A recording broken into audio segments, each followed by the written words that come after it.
Hi flutists. Another video. This one is to talk just a little bit about the Overture by Fanny Mendelssohn. There's a lot of great stuff in this piece, and it can really reinforce some of the things I talked about last time with projection and with confidence. First of all, there are some great ways to really work on your confidence in this piece. Go to YouTube and practice along with recordings. That way you get the sound of the whole orchestra, but you're still playing your part and working to be assertive and confident with it. The more you can do of that before you come into rehearsals, the more it will help you out, the more you can play confidently and really help contribute to the sound and lead the sound when you're finally able to get together with your peers each week on Sundays. So there are some fantastic recordings of this on YouTube, and this is a practice strategy I use for orchestral music all the time. I played principal flute in the Bismarck Band and Symphony for several years, and now I'm principal in the Grand Forks Symphony. And before the first rehearsal for a particular concert, I always sit down and go through the music, pencil in hand, while listening to a recording. Because that way I can kind of make notes like, oh, I'm with the oboe here, or I'm not with the oboe here, I'm after the oboe here. And things like, oh, this is important, even though it's not marked solo. Or I'll make little stars in the margins by parts that I think, oh, that's the hardest part. That's what I'm going to have to practice the most. Spend some time listening, just looking at the music, but then also practicing along with those recordings at any of the parts that you can play at tempo. And as you get faster at the harder parts, you can play more and more along with the recording. So I actually want to start at the end of the piece, because this is a great place for us to kind of establish some confidence, and we're going to really want it for the piece to end big. Plus, you two have a lot of this together. There's a few notes here or there that aren't. I should say more than a few notes. It's sort of like you have several measures together and then a couple measures that maybe your rhythm matches up, but you're on different pitches. So we're going to start on measure 286. And as always in sectionals and things there, I take it a little slower. We're worried about playing super confidently and knowing that speed is going to come with that. So let's go ahead and play there right at 286. We'll play together. I am going to play the first flute part, and the goal as you're playing is to really be super precise and super together, and to be playing out with a full confident sound on every note. Now, if you look here, we really don't have any dynamics written in, right?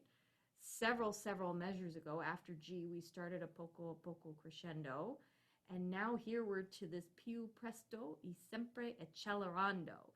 So even though it doesn't say anything dynamically, it's saying it's supposed to be faster and always accelerating. So we can tell this part is definitely increasing in excitement, and we need some volume there to go along with it. So go ahead and play whichever part you have. Whoever's on second, you'll get to hear your harmonies and become more confident with those. But let's start with this just as a chance to really play out and sort of try to lock into these basic things. Let's see, I'm thinking about tempo. I'm not going to go too fast. About 1, 2, 3, 4, 1, 2, 3, 4, 1, 2, 3, 4. 1, 2, 3, 4.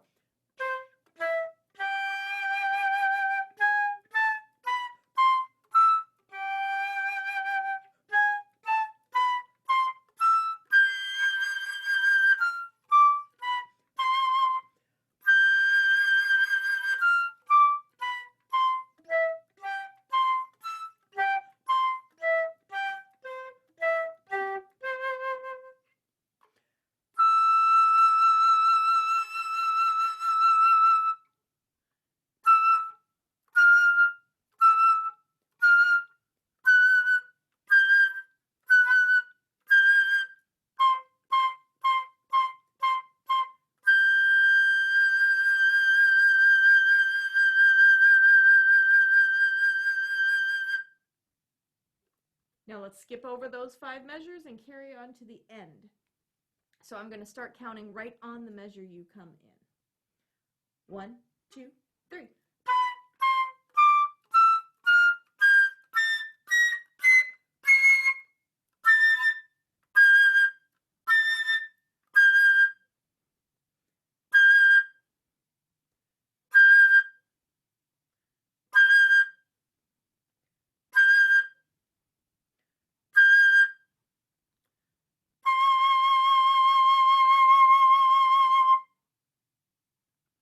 Good, good, good.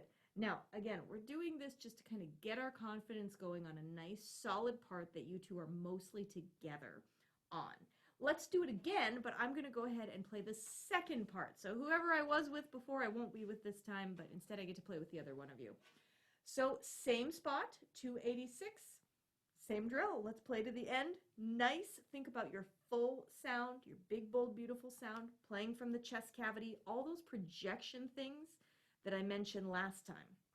You might want to put on your mask this time. You know, you did it once and now do it the second time with the mask. See if you can get that same sound like I talked about. 1, 2, 3, 4.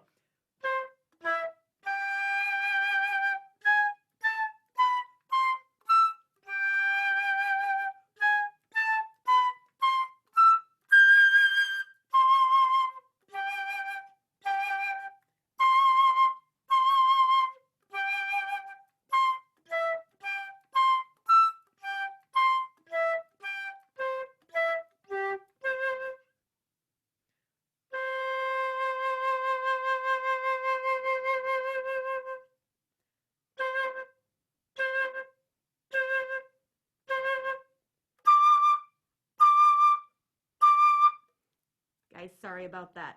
I didn't think about going back up the octave. I was thinking about a different thing going on here, which we'll talk about later. But let's go back to 98. We're going to start at 298 and keep going.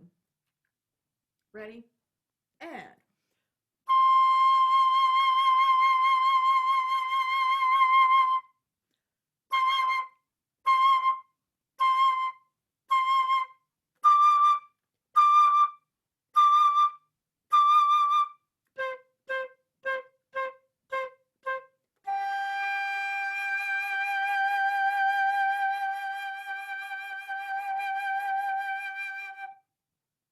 And we'll skip ahead.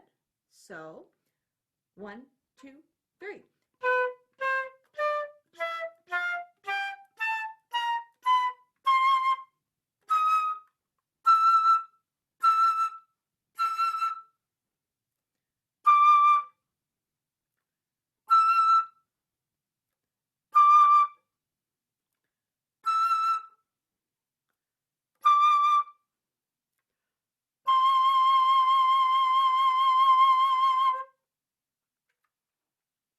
Good, good, good.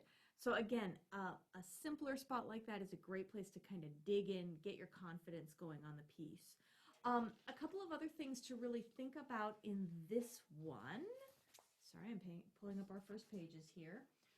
Okay, so for example, at 51, you have this descending articulated pattern with the 16th notes. This is an easy spot to get a little behind, like you're maybe not quite ready for it or you're not quite tonguing quickly up to speed, but it's something that you want to be very, very articulate about, very direct and ready to go. So 51, I'm going to start right on it. This is the first flute part.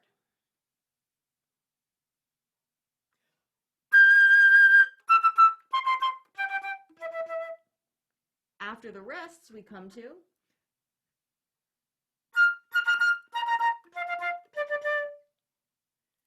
those you just want to be really, really ready on. It really is quite simple and straightforward, but you've got to be ready to go and ready to articulate and really ready to anticipate that next beat.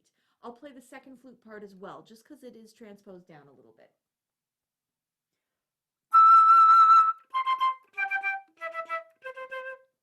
And after the rests,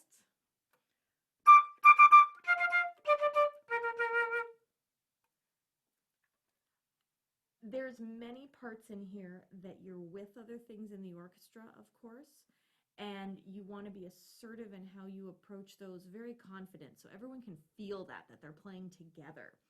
Then, of course, there are spots too that you guys are trading off a little bit more. And I always love how that happens in orchestral music. They do so much passing between different parts, and it's really, really lovely because every instrument has its own unique sound.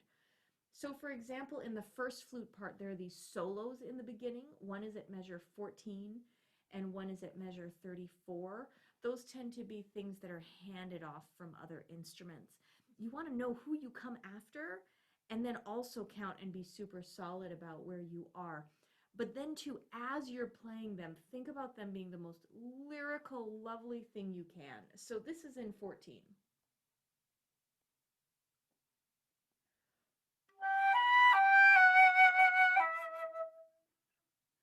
And then in measure 34.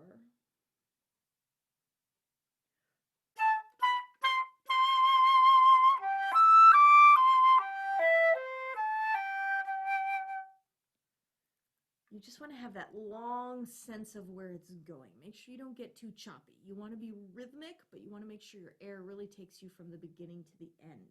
Now, you two get to do this together in measure. Hang on. 1, 2, 3, 4, 5, 6, 7, 8, I believe. Measure 8, where you both have that sforzando. You want to be really ready for that. Go ahead and play it with me. I'll play with the first flute first and then with the second. Be really ready for the big dramatic sforzando and then pulling it back to piano.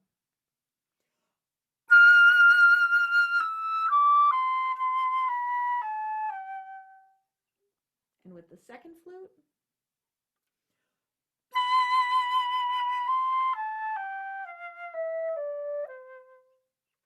you want to make the most out of those because it's such a part of the drama of it. Now, any of the more slightly tricky or more involved spots, slow them on down and treat them as a tone study. For example, the first flute has this sort of, I want to say, alternating kind of pattern, both starting there in the early 80s and then again at 2:30. I'll play a little bit at 2:30, and what I would suggest that you do on any kind of part like this is that you really slow it down and make the most out of all the details. So big projecting sound, lovely light staccatos. Give yourself a chance to listen for these things.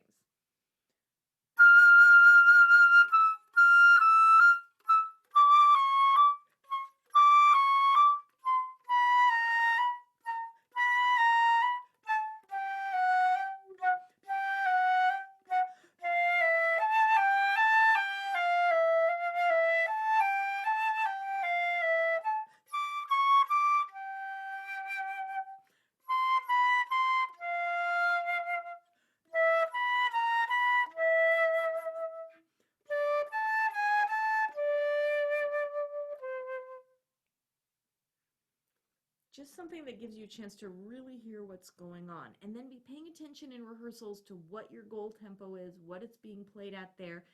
Keep working it up in practice so you keep all these details but get it faster and faster. There's a lot of staccatos written into this. And whenever we see staccatos, we want to be careful because we can get very sort of chippy with them. So like I'm thinking at measure, well, after G, check the second.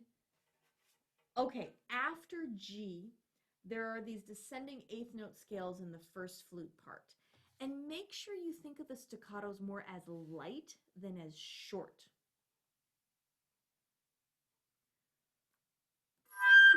Sorry.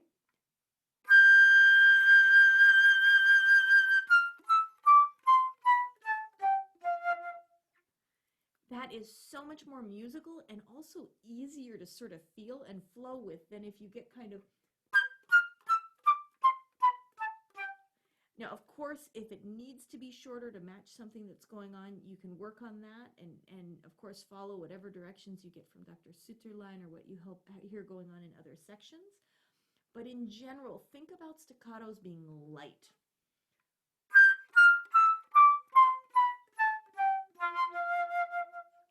Now you guys both have them with this big descending pattern at 280.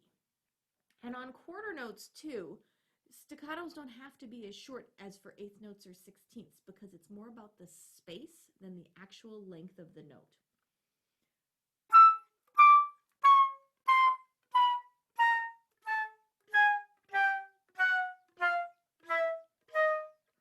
I'm thinking about lift, lift, lift, lift, and this direction, bum, bum, bum, bum, bum, and how it's really leading. I think I'm going to leave this video at that. Just like I talked about on the last one, if you have any specific questions, any specific requests, any problem spots, shoot me an email. It's my email address is on both the UND website and my personal website, lisabost.com. And I will spell it out one time. My email address is lisa.bostsandberg@und.edu. lisa.bostsandberg@und.edu. So I hope this is helping, and happy practicing. Be in touch, and I will be in touch as well, and hopefully get to see you soon. Take care, you guys.